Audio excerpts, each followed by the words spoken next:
සුබ අලුත් අවුරුද්දක් සියලුම කුම්භ ලග්න හිමියන්ට. අපි කතා කරන්නේ 2026 වර්ෂයේ පලාපල. එතකොට විශේෂයෙන්ම කියනකොට කුම්භ ලග්න හිමියෝ මනා නිර්මාණශීලී නවෝත්පාදනවලට ප්‍රිය, නිදහස, සාමකාමී විශ්වාසයන්ගෙන් යුක්ත තැම්පත් ගතිගුණ වලින් යුක්ත ලග්න හිමියන් කොට්ටාශයක් තමා කුම්භ ලග්න හිමියන් කියන්නේ. ඒකට කුම්භ ලග්නයට අධිපතිත්වය දරන්නේ සෙනසුරු ග්‍රහය. සෙනසුරුගේ දෙවන රාශිය, පළවෙනි රාශිය මකර රාශිය, දෙවන රාශිය තමා කුම්භ රාශිය. කුම්භ රාශියට අදාළව 2026 වර්ෂයේ පලාපල තමයි අපි කියන්න බලාපොරොත්තු වෙන්නේ. එතකොට මෙම ඉහත කියපු කාරණාවලට අමතරව 2026 වර්ෂය තුළ විශේෂයෙන්ම කුම්භ ලග්න හිමියන්ට අධ්‍යාපන, විද්‍යා, තාක්ෂණ, පර්යේෂණ හා සමාජ වැඩවලට දායක වෙන්න ඉඩකඩ තියෙනවා බොහෝ දුරටම. ඒ වගේම තමා නවෝත්පාදන වලට දායක වීමේ හැකියාව සහ නවෝත්පාදන කිරීමේ අදහස්, ඒ වගේ යම්කිසි කුමන හෝ ස්ථානයකට සම්බන්ධ වීමේ හැකියාව මේ වර්ෂයේ 2026 වර්ෂය තුළ ඔබට ලැබෙනවා.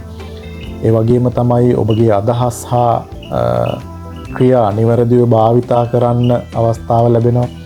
යම් කිසි දෙයක් ඔබ මේ වෙනකොට සමාජයට දෙන්න බැරුව තියාගෙන ඉන්නවා නම් ඔබට දේවල් සමාජයට ඉදිරිපත් කිරීමේ හැකියාව මේ වර්ෂය තුළ 2026 වර්ෂය තුළ ලැබෙනවා. ඒ වගේම තමයි මේ කටයුතු කිරීමේදී ඔබ අධික නිදහස අනුගමනය කරන්න එපා. ඒ කියන්නේ ඔබ යම් කිසි දෙයක් දෙනකොට අන් අය පිළිබඳ අවබෝධයෙන්, ගරුත්වයෙන් යුතුව කටයුතු කිරීමෙන් තමන්ගේ දේ ලබා දීම සිදු කරන්න ඕන. ඒ වගේම තමා මේ කටයුතු කිරීමේදී යම් විරෝධතා ඇති වෙන්න පුළුවන්. ඔබ ඒ සම්බන්ධව යටහත් පහත් කටයුතු කිරීම කරන්න ඕන. ඒ වගේම තමයි රැකියාව සහ වෘත්තීය ජීවිතය සම්බන්ධව කතා කරනකොට තාක්ෂණ, IT, ඊට පස්සේ විද්‍යා, නවෝත්පාදන, සමාජ වැඩ කරන කුම්භ ලග්න හිමියන්ට වාසිදායක තත්ත්වයන් නිර්මාණය වෙනවා. ඒ වගේම තමා රැකියාව සම්බන්ධ නව සම්බන්ධතා, නව ව්‍යාපෘති හා ව්‍යාපාරවලට අතගහන්න කුම්භ ලග්න හිමි ඔබට අවස්ථාව හම්බෙනවා. ඒ වගේම තමා නිර්මාණශීලී වැඩ සඳහා දායකත්වය සහ වාසනා ගුණය ඔබට 2026 වර්ෂය තුළ ලැබෙනවා කුම්භ ලග්න හිමි ඔබට. ඒ වගේම තමා මුදල් අතින් කතා කරනකොට නව මුදල් ආදායම් මාර්ග ලැබෙනවා. නව ව්‍යාපෘති, අත්‍යවශ්‍ය වියදම් සහ සැලසුම් වලට වියදම් වෙන මුදල් යම්කිසි ප්‍රමාණයක් යොදවන්න